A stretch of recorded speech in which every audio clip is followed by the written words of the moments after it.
The thoughts, views, and comments expressed by Sidebar, its guests, callers, and advisors are not necessarily those of the management, ownership, or production unit of ILS Verizon Media Group. Sidebar, a 103.5 The Beat podcast, is a production of ILTV Studios and may not be reproduced or represented in part or in its entirety without the express written consent of Verizon Media Group. Sidebar is the intellectual property of Verizon Media Group.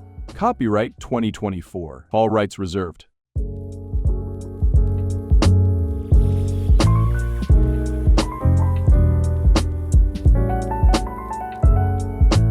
Sidebar. Before we get started, I just want to say you don't understand the system. You're inevitably going to abuse it because you don't know what it's supposed to do, and you can only see what it can do for you. Even worse, because you're unaware of the importance of the system, you won't focus on the importance of preserving that system, and then suddenly now you're wondering why bad things keep happening. Case in point, minimum wage. We seem to think that it's a punishment for people who didn't apply themselves in school. But that isn't what minimum wage is for. It's not a punishment, it's supposed to be a protection. This is the minimum wage you can pay somebody so that they are able to afford the essentials to exist in society. But we've moved so far from the purpose of the system that we think minimum wage is different from a living wage. They're supposed to be the same thing. But men with fancy tongues will convince you that because it's spelt differently, it's not the letter of the law, and therefore, you don't need to worry about it.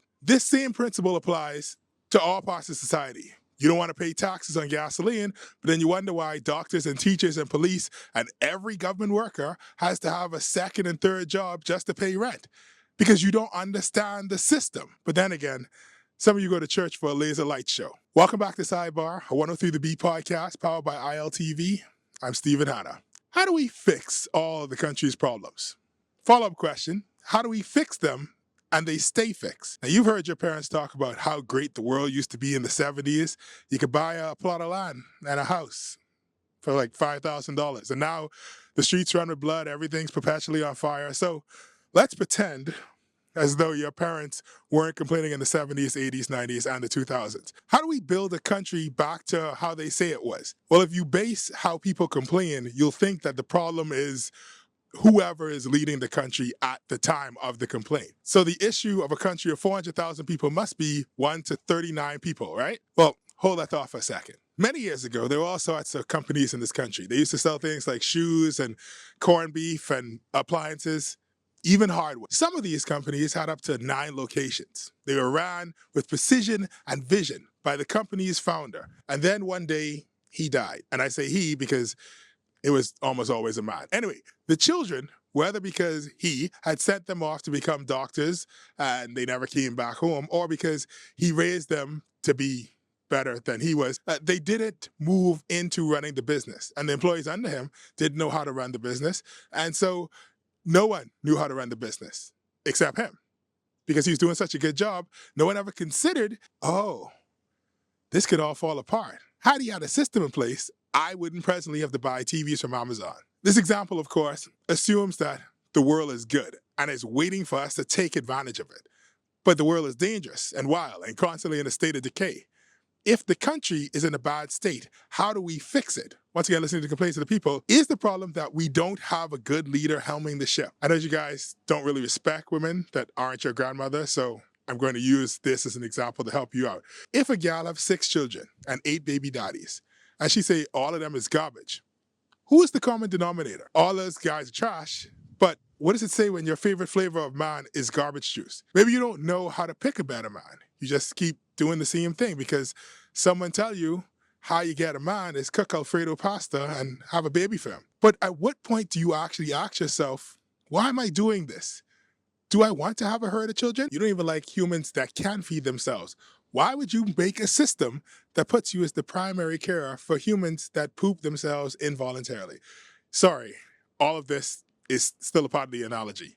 Is the problem solely that you have a bad boyfriend? Do you think that if you could just find the right man, all of your problems would go away? Would a high-value man mean that not only would your crippling anxiety go away, but also your split ends and your ingrown toenails? Sidebar.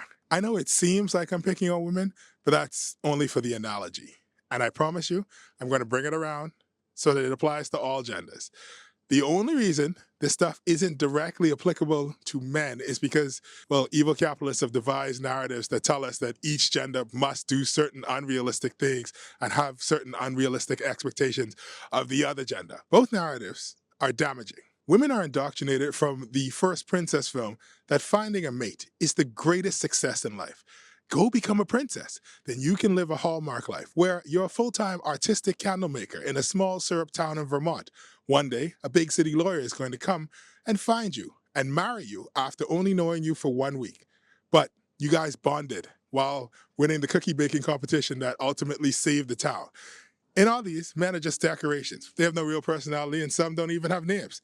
Case in point, Snow White, Cinderella, Ariel, Belle, all of the Disney princesses.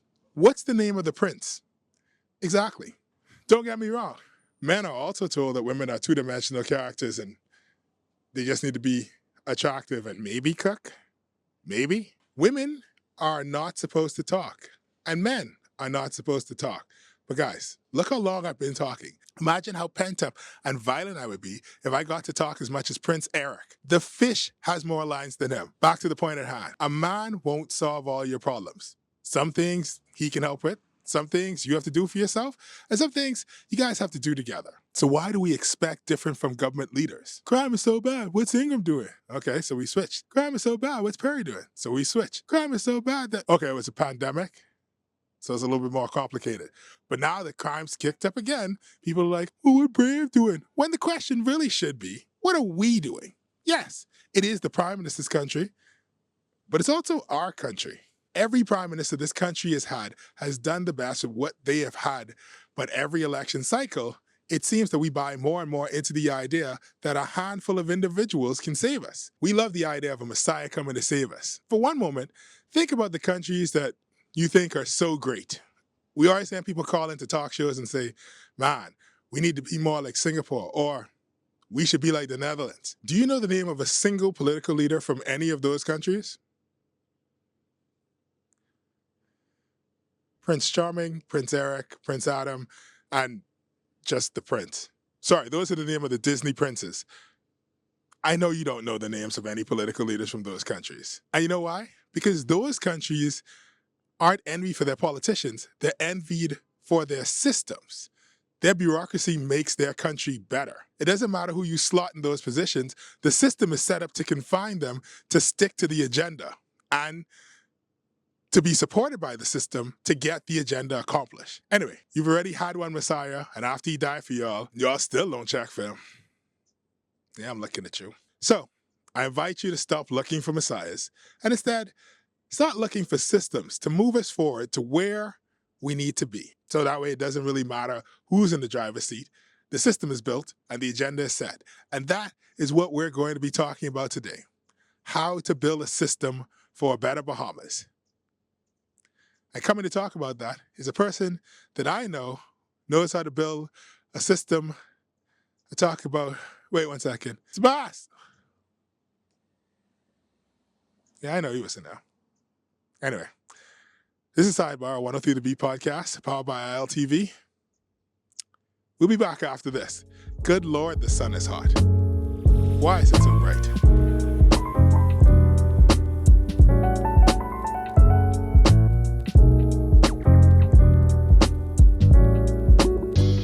Get ready to win Lucky Bucks. Wherever you see this taxi, flag it down.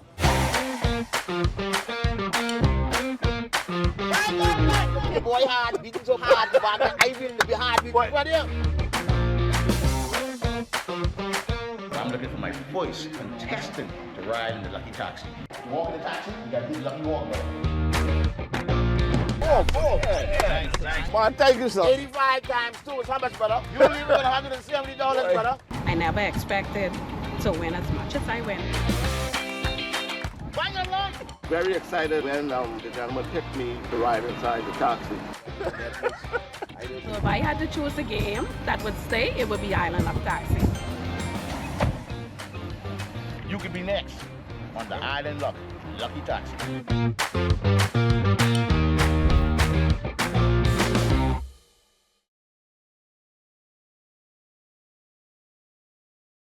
You wouldn't believe that number I just played dropping quick 4. This 5K can come in clutch, my boy. So you ain't had the mega ball on that? You know mega ball on quick 4, my man. Oh, okay then.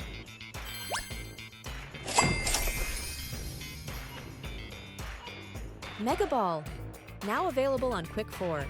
Multiply your winnings with the only 4-ball game that pays $20,000. With a draw every 30 minutes, your chances to win are mega.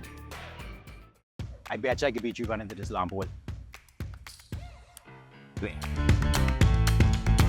I bet you my drink will come out before yours. Well. I bet you I could hold my breath longer. But Hey, wait. If it can happen, you can bet it. So why not bet with us? The Bahamas' #1 online casino, lottery, and sportsbook. We bet you won't find bigger payouts anywhere else but islandluck.com.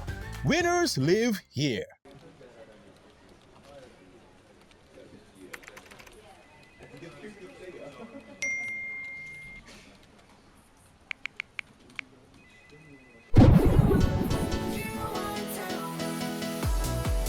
Looking for that perfect carpet happy hour experience?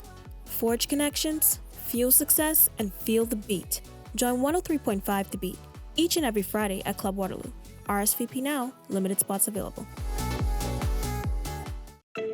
Tired of driving around from place to place just to get your car insured and licensed? Frustrated with the process of being back and forth from your insurance company to road traffic? Well, BMG Insurance Agents and Brokers just made insuring and licensing your motor vehicle as easy as 1, 2, 3. Step 1. Visit us at the Road Traffic Department, Section 1, Thomas A. Robinson Sports Stadium. At our office, you can purchase or renew your insurance or get your vehicle inspected. We at BMG Insurance Agents and Brokers represent major carriers. Step 2. See the professionals at Road Traffic to get your vehicle licensed. Step 3. Enjoy your day. Insure with BMG Insurance Agents and Brokers today, saving you time and money. Your one-stop shop for all of your insurance needs. Great rates, convenient, excellent service. For more information, call us at 322-2221.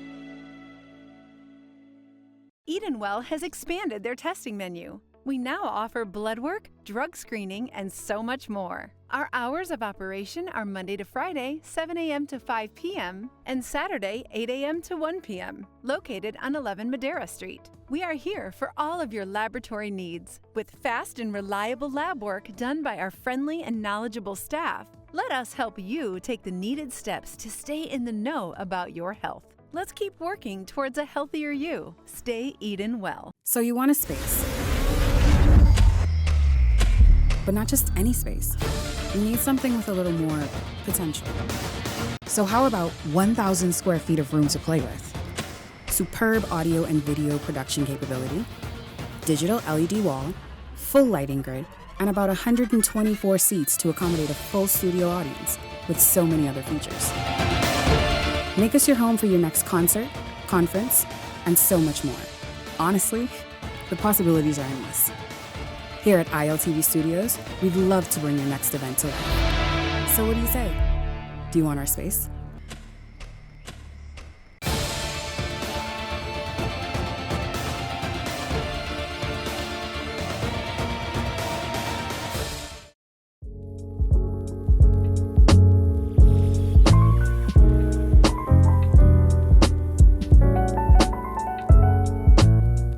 Welcome back to Sidebar, a 103 The Beat podcast powered by ILTV. I'm Stephen Hanna, and today we have with us, once again, not Sabas, Shana Edgecombe, consultant, educator. Definitely not Sabas. Welcome to the program. I know, that's fine. You know, everybody can't be Sabas. So you are, sometimes you do project management. Sometimes, yes. Right. And so in this experiment of this show, where I would like to rebuild the Bahamas, not necessarily in my own image, but just better. Yes. You know, build it better. Yeah.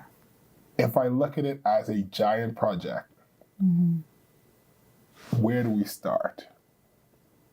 There are so many pieces on the board. Okay. So like, can we start with what are we lacking as a project, as the project of the Bahamas? what are we lacking? I think the first thing you do is an audit, Okay. right? You do an audit and you say, what are we doing well? What are we not doing well in? And then we can look at the outside as well to see what we're lacking in. And then we also can look inside as well. What are we saying collectively that is not working? Because I think sometimes we allow other people from the outside to tell us what we should and shouldn't be doing. Mm-hmm. Which is Do you mean that in a okay. philosophical way, or you mean that, like I said, I a mean, literal way? Literal way. Okay, all right. And then, but we're here, and we're the ones who have to live with whatever recommendations and things that are made. So, what needs to be fixed? Well, I think that's where we start. But also, because you say audit, Yeah. do we audit individuals? Because there's also the idea of there's only so much that I can control. Yes. Right? So do we audit individuals, or do we audit the whole entire country and then see where we fall into that? I think we audit the country. So we audit the government, we audit the ministries, we audit the organizations that work with the ministries. And then you can audit the people who are in the ministries. You audit the private sector. What's working, what's not working. You could even audit the larger entities in the private sector. And then you audit the micro, small, and medium enterprise sector as well. What's working, what's not working. So for you, as a big picture, what do you see as working, and what do you see needs some tweaking? What is working? My list is shorter, honestly, than what's not working. I would say what's working is there's a lot of good work happening in pockets. Okay. And I think there needs to be more conversation outside of those pockets to come together, because there are entities working on the same issues, right, but they're not necessarily communicating with each other, for example. And so when you are trying to solve this one issue, but you're going after the same grant money, the same sponsors, the same donors, the same partners, that's a problem. Right, because then only one of your guys can get it. Correct. Right. And you're stressing a system that may already be stressed, or you're stressing an entity, a corporation that's already, it has a budget, and there's only 2 of you can get in the budget, but 8 of you are trying to get in the budget because you're not talking. So you think that, so communication, oh man, I should have gotten why didn't I bring a pen? You just anyway, so communication. Communication. All right. While you're talking about, while you're saying like the things that are working and the fact that there are people who have good things happening in pockets, Yeah. I also think that there are a lot of good ideas. Yes. But I don't know if necessarily there is the knowledge of how to get from idea to execution. Yeah. Right? Yes. So, I think that's a big issue. Right. Because I mean, I feel like every ministry has a good idea. Every business has a good idea. You go walk down the road and you find a random person and they have a brilliant idea. How do we address that as well? Sorry. You were saying the good things. Yes, yes. Before I jump ahead of myself. Yeah. What are some of the things that we need to address? Data is near and dear to my heart. Okay. And we can get into that a little bit later. There's a need for data. I think when we talk about a national development plan, which I know is not, I don't feel like it's been a topic of conversation recently. No. But how do you have a national development plan and you don't have statistics, real statistics? I feel like they're trying. Some people just be calling me all the time. I always get harassed by BNSI now. But you mean the detailed stuff, because the plan has already been made. So, yeah. But how was the plan made without data is my question. Anecdotal? I'm just saying, right? Because we sign on to these conventions, right. We agree to these things. So in theory, then we should be tracking certain things. Like if we're talking about SDGs, right? The Sustainable Development Goals. Right. And equality and equity, gender equality and equity. Well, then are we tracking certain things when it comes to gender-based information? It's not even necessarily tracking. Are we asking for that information first for it to be tracked later on? See, I want to say something, specifically on that point, but then I also don't want to. You know what? Fine, here we are, right? So, right, and I guess it goes back to your point of there are things that people are recommending for us, and it isn't necessarily the right thing or the same thing, and you can't just copy and paste stuff, and so it doesn't necessarily fit inside our system. I'm going to say program, Girls in ICT. Cool. In places like Pakistan, places like India, all over the world, it's important that young women realize that they also can have jobs in engineering and tech and all these STEM jobs. I was there on the first Girls in ICT day. Okay. And all of the women who were up on stage, none of them were technical women. They were lawyers who worked for technical firms. Yeah. They were like accountants who worked for tech. I'm going to guess accountant is technical. But if we're talking about computing and stuff. That's not STEM. No. And then you had a lot of the girls who were there from schools. They were like asking questions like, well, how can I get into this? And I want to develop computer games and all this kind of stuff. And it was like, oh, don't let no man tell you can't do nothing. Well, that's not really the issue here. The issue is, how do I get involved in this highly technical thing? And you can't copy and paste this whole idea that women aren't being allowed to work. Yeah. In the Bahamas, where it's like, no, women have been working from at least 1942 when the contract was happening. 42 when the contract was happening. Yeah. When all the men left to go pick oranges in Florida, the women were here working. So it's like, it's not that women aren't allowed in the workforce. The question is, what jobs are available and what is the path to those jobs? And then you realize, well, boys also want to do this stuff and don't know how to do it. Yeah. So we may need a Girls in ICT Day, but we may just need a ICT day for all the kids who want to get involved in that type of stuff. So I could see where we pulling this data from. And even the idea of, I've had people quote to me, oh, do you know that men make more money than women? Not in my personal experience. I mean, let's say in my country. In my personal experience. Where's that data coming from? Right, because if we're going by anecdotal, like, bro, I get a real job. I wasn't a part of the real economy until I was in college. Right.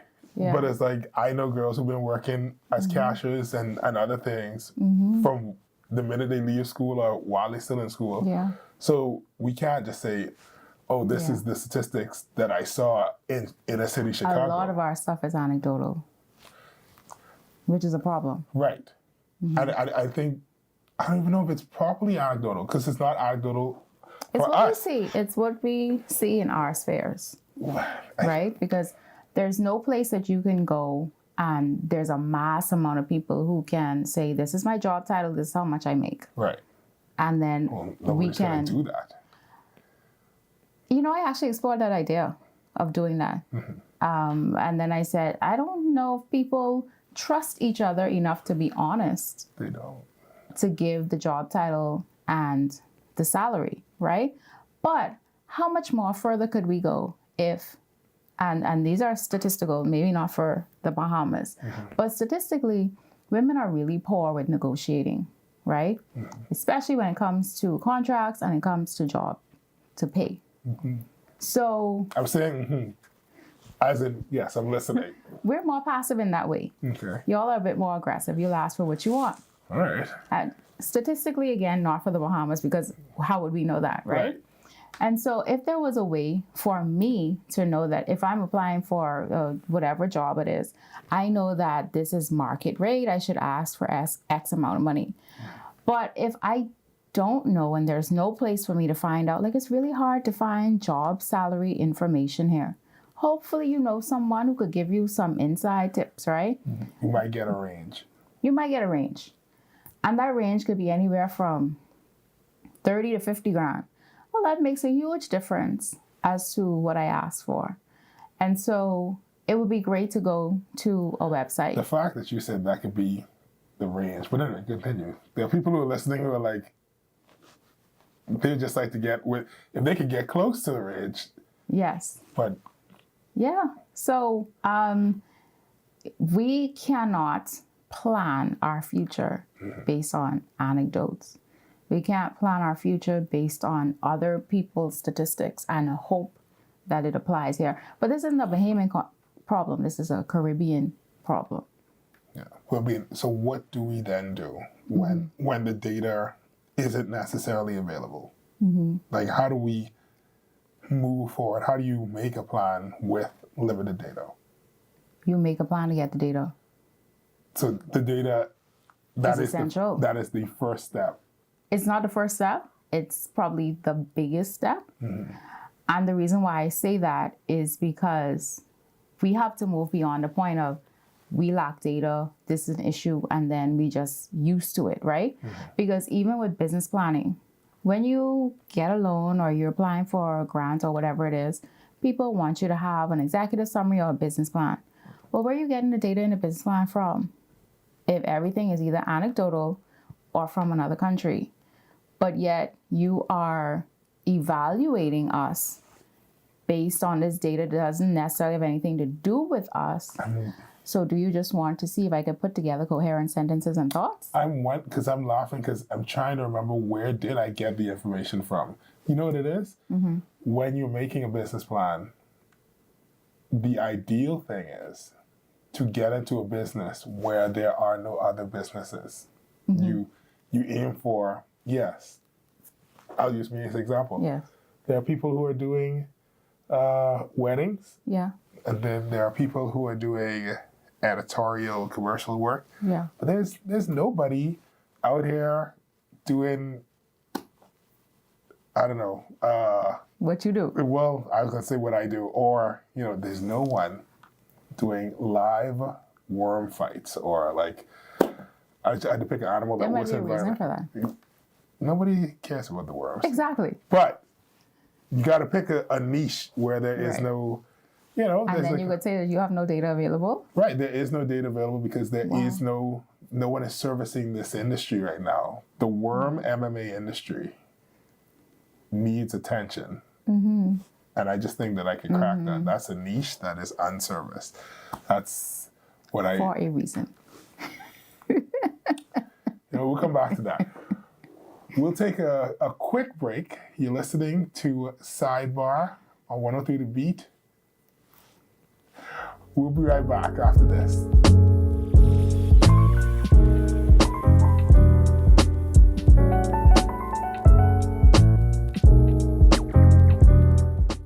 Get ready to win lucky bucks. Wherever you see this taxi, flag it down.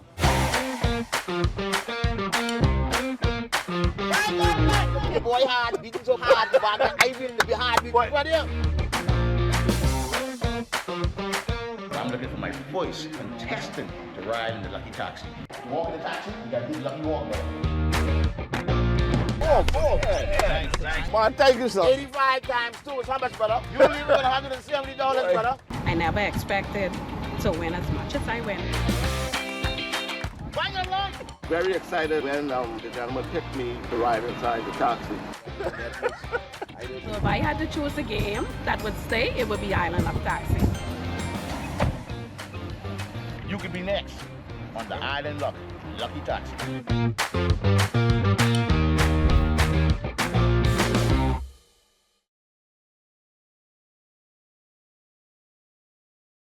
You wouldn't believe that number I just played, dropping quick 4. This 5K can come and clutch, my boy. So you ain't had the mega ball on that?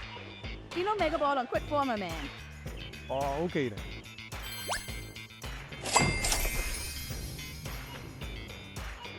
Mega Ball, now available on Quick 4. Multiply your winnings with the only 4-ball game that pays $20,000. With a draw every 30 minutes, your chances to win are mega. I bet you I could beat you running to this long ball. I bet you my drink will come up before yours. Well, I bet you I could hold my breath longer. bet. Hey, wait. If it can happen, you can bet it. So why not bet with us? The Bahamas' #1 online casino, lottery, and sportsbook. We bet you won't find bigger payouts anywhere else but islandluck.com. Winners live here.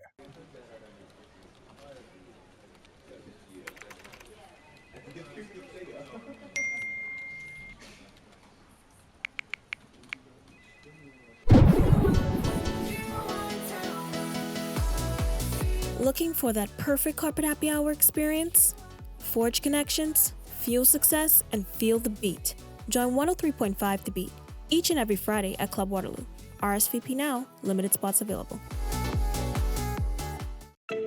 Tired of driving around from place to place just to get your car insured and licensed? Frustrated with the process of being back and forth from your insurance company to road traffic? Well, BMG Insurance Agents and Brokers just made insuring and licensing your motor vehicle as easy as 1, 2, 3. Step 1. Visit us at the Road Traffic Department, Section 1, Thomas A. Robinson Sports Stadium. At our office, you can purchase or renew your insurance or get your vehicle inspected. We at BMG Insurance Agents and Brokers represent major carriers. Step 2. See the professionals at Road Traffic to get your vehicle licensed. Step 3. Enjoy your day. Insure with BMG Insurance Agents and Brokers today, saving you time and money. Your one-stop shop for all of your insurance needs. Great rates, convenient, excellent service. For more information, call us at 322-2221.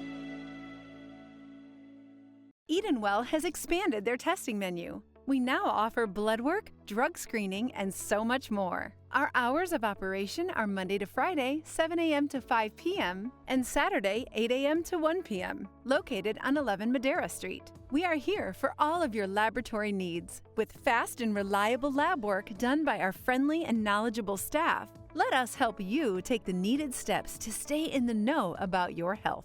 Let's keep working towards a healthier you. Stay Eden well. So you want a space, but not just any space. You need something with a little more potential. So how about 1,000 square feet of room to play with? Superb audio and video production capability, digital LED wall, full lighting grid, and about 124 seats to accommodate a full studio audience with so many other features. Make us your home for your next concert, conference, and so much more. Honestly, the possibilities are endless. Here at ILTV Studios, we'd love to bring your next event to life. So what do you say? Do you want our space?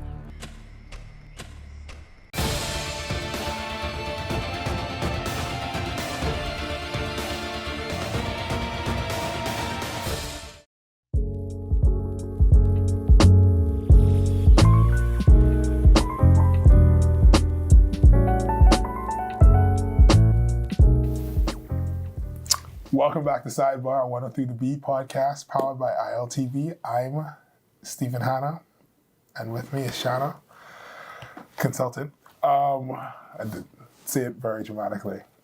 And so we're talking about how we can build the Bahamas better. Mm-hmm. That feels like it sounds familiar. Build back better. Oh, it felt familiar. I wasn't sure where I was pulling it from. Mm-hmm. All right, so we were talking about the need for data so that we can know the direction that we are going and the direction that we need to go. What are our lacks and what's our positive? Yeah. You said you had some examples. Yes. All right. Okay. So we keep having a conversation of how we need to be more sustainable with our food sources, our internal food sources. Right. Because, I mean, how much do we import now? Like 90-something% of our food. Mm-hmm. Yeah. So if we're talking about a global crisis happens or something happens and we have to feed ourselves, it's not possible right now. So, all right, you're talking about farming and agriculture and feeding ourselves, but then do we even have statistics available as to what's in demand? What does super value bring in the most of? What type of produce is most in demand? Because that could help farmers.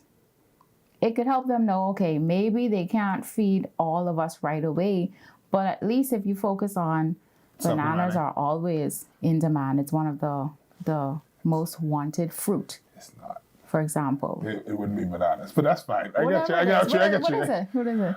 No, I'm saying like in my mind, it's like I don't see people walking down the road eating bananas. I see people. So I mean, go ahead, finish your thought. I don't want to interrupt your thought. Yes. I don't want to do. It's just a thought. Okay, so if you take like the top 5, what of those fruit can we grow here? And then we can replace them. The government puts in some type of rule that says you have to get at least X amount of your produce of that locally. Right. And then that's how you begin to build the agriculture system. As an example, I don't work in agriculture. I'm just saying these are the conversations that I've listened to and critical thinking, right? So, I mean, in terms of data, to get the data for that, the data is there. It's there. It's just a matter of somebody compiling it. So even somebody is always the question. Right, and that is like who rings the bell, right? Who will bell the cat? Because you can find out how much of whatever produce or whatever food stuff is coming in the country if you just go to customs. Yes. Customs would have the list and say, this is how many pounds of this or this so many trailers of this came in last year. I think we may be being presumptuous. I don't work for customs. Let me put that disclaimer out there. I don't work for customs. But we may be presumptuous in thinking that there's some master list that exists. It may not be. No, it's probably not a master list. It's probably several Excel sheets, several hundred Excel sheets that somebody would have to say, well, let's pull these together. In terms of, it's only because I did work at Ministry of Agriculture. Part of the issue is, so in my opinion, and once again, this is anecdotal. Yes. Because I didn't ever get that far down the line with customs to get how much of whatever, right? Yeah. But I would say potatoes and tomatoes would probably be the most consumed vegetables and fruit in the country. And people would be like, no, baby, we eat more mango. Yeah, except, no, if you just say fries and ketchup. Yeah. Automatic. Right. And so between every fast food, there's not a ghetto in this country that does not have fried potatoes in walking distance of your house, all right?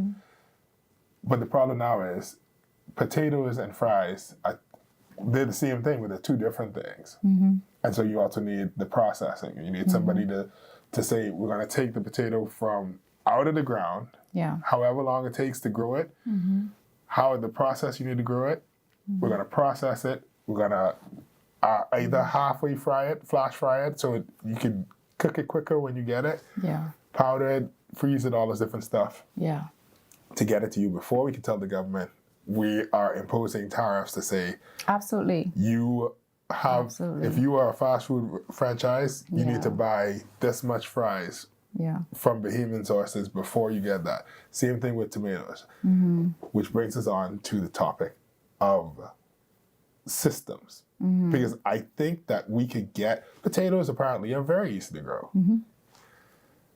Tomatoes apparently are very easy to grow.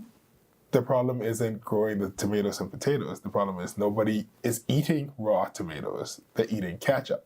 They're eating spaghetti sauce. So how do we get to that point? How do we build the systems? And I know you're probably going to go back to data. But I mean, how do we build those with what we know? Before I get back to data. Go ahead. And this may sound shady, but it's not meant in a shady way. Okay. I say this statement to be, we borrow money for all types of things, all manner of things, some of which you can question if it's relevant and necessary or not. Why can't we borrow money to make sure that in the future we can feed ourselves? We borrow money for tourism, we borrow money for healthcare, we borrow money for any manner of things. So it's easy to get money for infrastructure. Infrastructure versus food. I don't make the rules. I just say it. I think it's easier to get money for infrastructure than it is to get money for, what do you call it, commodities? You may be correct. I haven't done the research. And maybe that has been the attempt. I have never worked directly in government, always adjacent. So I cannot say that that's the case. No, I'm certain that we see where the government is attempting to do stuff with feeding ourselves. And so the question is, if that's I feel like that's something outside of the Bahamas where, well, where are all the people who saying, hey, would you like $500 million to start a mega farm in Andros? You know, that might be an external issue, but everybody's like, we definitely would love to build you another stadium. But I'm just saying, like, because that's a plan, that's a thing. They have a project, and so what if whenever we accept money, that we write in that, hey, maybe of this X amount of money, there's a percentage that's taken and it's put towards this. Why? Because I wonder sometimes if we negotiate from a place of, thank you so much, thank you for doing this favor for us. Or is it, okay, we have something that you want, you have something that we want, can we talk? I would hope. I mean, I hope too. I would hope. I would hope too. But yeah, I feel like if somebody come to you with cement, it's only so much there's only so much pushback you can give them. And they say, listen, you could have this cement and steel. Yes. But if we have the place, you bringing us cement and steel, we need this thing built. You want to build this thing for us, but we're providing the place. You're providing cement and steel. We're bringing something to the table. Yeah. Well, and they do ask for stuff, because then that's why they'll be like, okay, we need at least this many Bahamians employed. Hey, I said they asked for stuff. I said they asked for stuff. That was the question. Temporary job creation, sometimes. And then is it always like the quality and the level of the jobs? Are those permanent jobs, or are those higher level jobs? In construction, it's never permanent. Right. Yeah. So yes, we jump about job creation, but at the same time, how many of those are permanent and then managerial? That's what we really need to, like, let's have those conversations about us making 50, 80, 100K a year plus versus the $2,000 jobs. Nothing is wrong with those. But at the same time, 2,000. I mean, in this economy, our managers need to be in position as well. Well, I mean, so all these things fall into each other, right? Because if we are producing the things that you need on a basic level, the cost of living goes down, right? The reason why we don't have any control over the price of bread, and I was shocked when I found that the bread was $4. That was like 2 years ago. To go inside the food store now and bread is more than $4. I'm appalled. We wish. But we don't have any control over that because we don't grow wheat. Yeah. We don't produce yeast. We don't have no sugar. We don't, like, all the things that are required to make bread are imported. If the person outside the country go up on it, by the time we get in the country, it's going to cost even more. And so that's the cost of that. But if we had a carb source within the country, then that would bring that down. And so the $2,000 job would get you, and we're talking about $2,000 a month? A month. Okay. So $2,000 a month would get you further if bread was $2 a loaf as opposed to $4 a loaf. Our feelings would be very hurt if someone foreign starts growing potatoes and tomatoes and wheat and all those things. Our feelings would be very hurt. We'd point and say they only doing that because those people just get away with that. But that's the point. So my question then is, right? How do we? So I've seen, and let me take it back, right? I've driven past recently a church. I don't know what happened, but there are times where you'll have a church, everything booming, everything's going great, and then the pastor dead or something, and somebody else take over, and the members dwindle away. Yeah. Because it wasn't really a church. It was, we used to come here because this pastor's preached good. Personality, yeah. Right. So that's not really a system. Right. And so you'll see churches closing down, businesses closing. You see that a lot of businesses where when the daddy dead, the children, they ain't know how to run this business. They wasn't checking for it. And so now you have this big business your parents say, oh, we used to go there to buy shoes and clothes and grocery and this and that. Gone. It's just an old dusty building on the main thoroughfare. The whole point is, right? That was very specific, but go ahead. That's not, sadly, it's not specific. Not specific, that's true. Because that could be any number of businesses on Bay Street or in the greater New Providence. That's what I thought you were alluding to. But, right? How do you get something that is a system where it doesn't matter who's there, it works? Yeah. Right? Because on some level, political parties have to have it. Because all these political parties, the ones that have survived, their leaders have passed away. Yeah. Right? The PLP and the FNM, both of them, the people who started them, are not with us. The people who were the most famous FNM leader is Hubert Ingram, but Hubert Ingram isn't leading the FNM now. Right. The most famous leader, I guess, of the PLP would be For sure. Finley. He's not with us now, but the PLP is still moving forward. Right. That means that they have something set up Yeah. that whether or not that person is there, everybody still knows their task and everybody knows what they need to do. How do we set that up? As a country?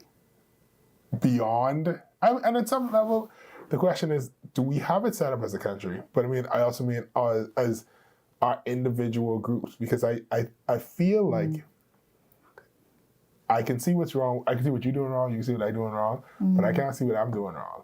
Yeah. And so neither of us ever move forward because I'm just like, I working hard, but I'm not doing the right things. I don't have the right system set up. Yeah. And if I break my toe tomorrow, I bankrupt because I can't work no more. Yeah. So like, how do we set up the systems to prevent that from happening?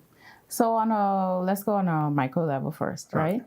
So I work with a lot of MSMEs, micro, small, medium enterprise businesses. And so it's difficult to plan because survival mode. So, Maslow's hierarchy of needs, right? Which is you take care of the physical first. Right. You can't think about, what's my next goal and you're hungry. That's just not how it works.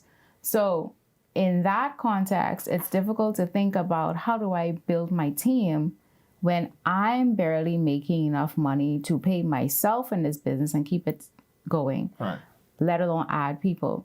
So a lot of people are stuck in survival mode. Then you add in that I think as a people, we're not taught to plan. We're not taught to plan financially. We're not, we learn a lot of stuff through mistakes. And we don't necessarily then go to someone else and say, hey, let's avoid what I did. A lot of parents, you may agree, did not have the financial talk with us. They did not talk about, hey, save some money, put money towards retirement, don't get that credit card, be careful about the mortgages. They made mistakes. They learned really hard lessons. And then not learn them. Or not. And unless we asked questions or we saw up close, we didn't necessarily know. And so we just don't necessarily have conversations and we don't plan. We know what that thing is in a distance. Right.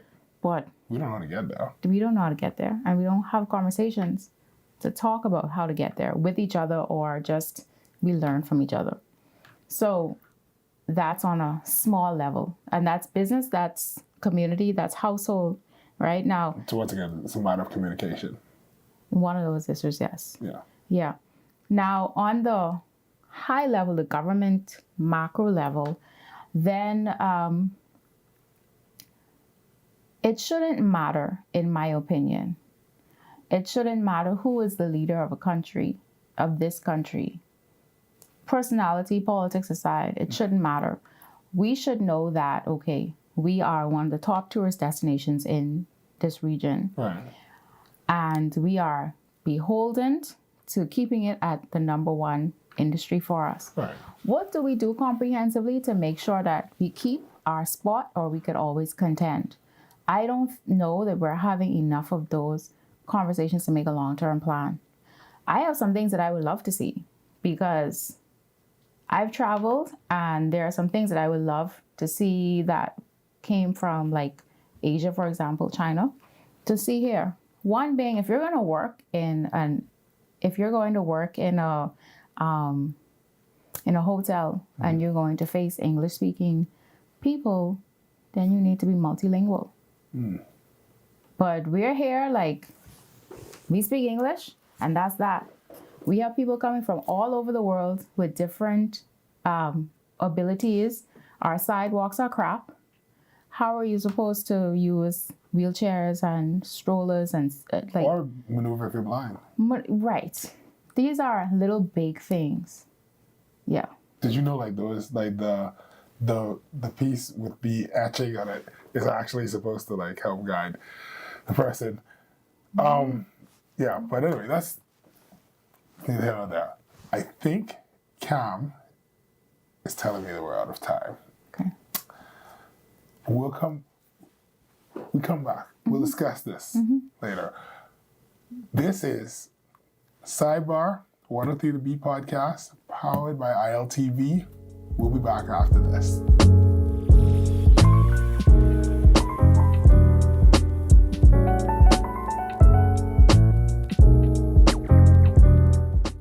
Get ready to win lucky bucks. Wherever you see this taxi, flag it down.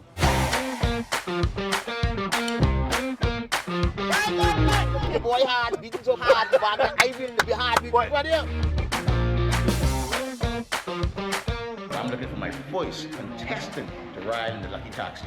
You walk in the taxi, you got to do the lucky walk, brother. Thanks.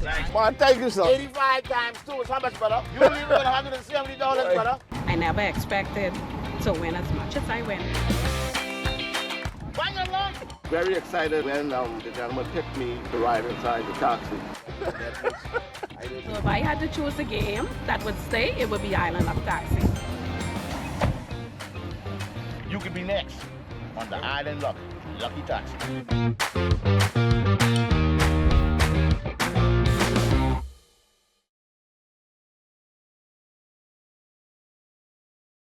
You wouldn't believe that number I just played, dropping quick 4. This 5 taking coming clutch, my boy. So you ain't had the mega ball on that? You know mega ball on quick 4, my man. Oh, okay then.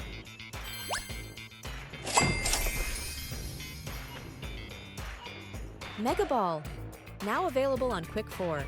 Multiply your winnings with the only 4-ball game that pays $20,000. With a draw every 30 minutes, your chances to win are mega.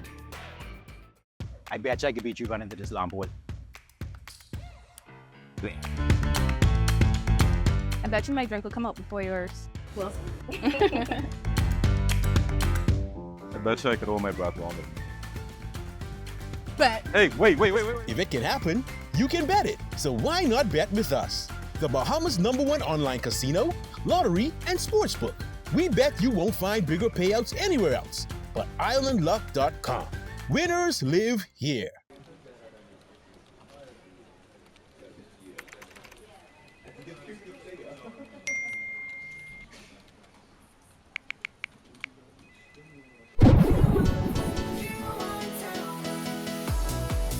Looking for that perfect carpet happy hour experience? Forge connections, fuel success, and feel the beat. Join 103.5 The Beat each and every Friday at Club Waterloo. RSVP now, limited spots available. Tired of driving around from place to place just to get your car insured and licensed? Frustrated with the process of being back and forth from your insurance company to road traffic? Well, BMG Insurance Agents and Brokers just made insuring and licensing your motor vehicle as easy as 1, 2, 3. Step 1. Visit us at the Road Traffic Department, Section 1, Thomas A. Robinson Sports Stadium. At our office, you can purchase or renew your insurance or get your vehicle inspected. We at BMG Insurance Agents and Brokers represent major carriers. Step 2. See the professionals at Road Traffic to get your vehicle licensed. Step 3. Enjoy your day. Insure with BMG Insurance Agents and Brokers today, saving you time and money. Your one-stop shop for all of your insurance needs. Great rates, convenient, excellent service. For more information, call us at 322-2221. Edenwell has expanded their testing menu. We now offer blood work, drug screening, and so much more. Our hours of operation are Monday to Friday, 7 a.m. to 5 p.m., and Saturday, 8 a.m. to 1 p.m., located on 11 Madera Street. We are here for all of your laboratory needs, with fast and reliable lab work done by our friendly and knowledgeable staff. Let us help you take the needed steps to stay in the know about your health. Let's keep working towards a healthier you. Stay eatin' well. So you want a space. But not just any space. You need something with a little more potential. So how about 1,000 square feet of room to play with? Superb audio and video production capability, digital LED wall, full lighting grid, and about 124 seats to accommodate a full studio audience, with so many other features. Make us your home for your next concert, conference, and so much more. Honestly, the possibilities are endless. Here at ILTV Studios, we'd love to bring your next event to life. So what do you say? Do you want our space?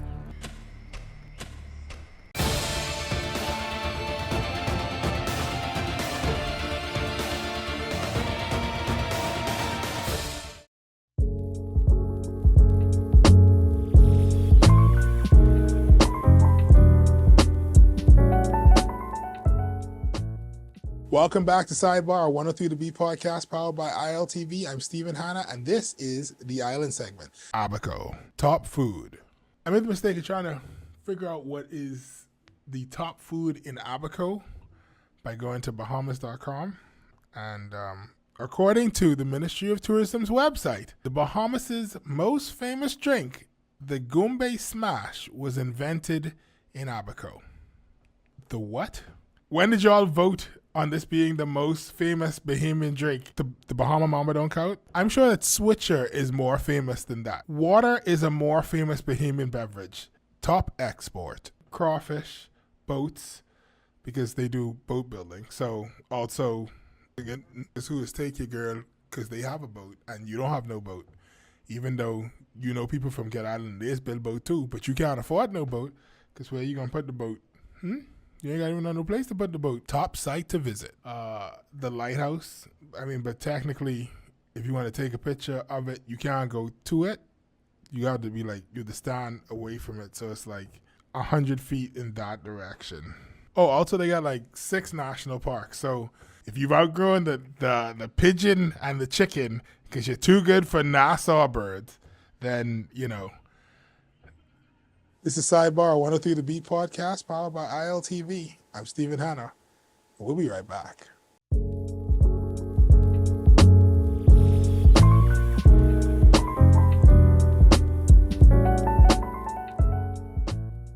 Welcome back to Sidebar, 103 The Beat podcast, powered by ILTV. I'm Stephen Hanna, and today I'm going to let Shana have the final word. What would be the one piece of advice that you would give a listener? Maybe it's a regular person, maybe it's a politician, who knows? But what would be the one piece of advice that you would give them? I would say see where you can make an impact and where you fit. But look at it from the case of it's not about your legacy, but it's about how do we move your community, your household even, your country forward. And I think when we become more collective minded versus individualistic, then we could really see a shift happen. All right. Well, thank you. Thank you. Thank you. This has been Sidebar, a 103 The Beat podcast powered by ILTV. I'm Stephen Hanna. I will see you again next week.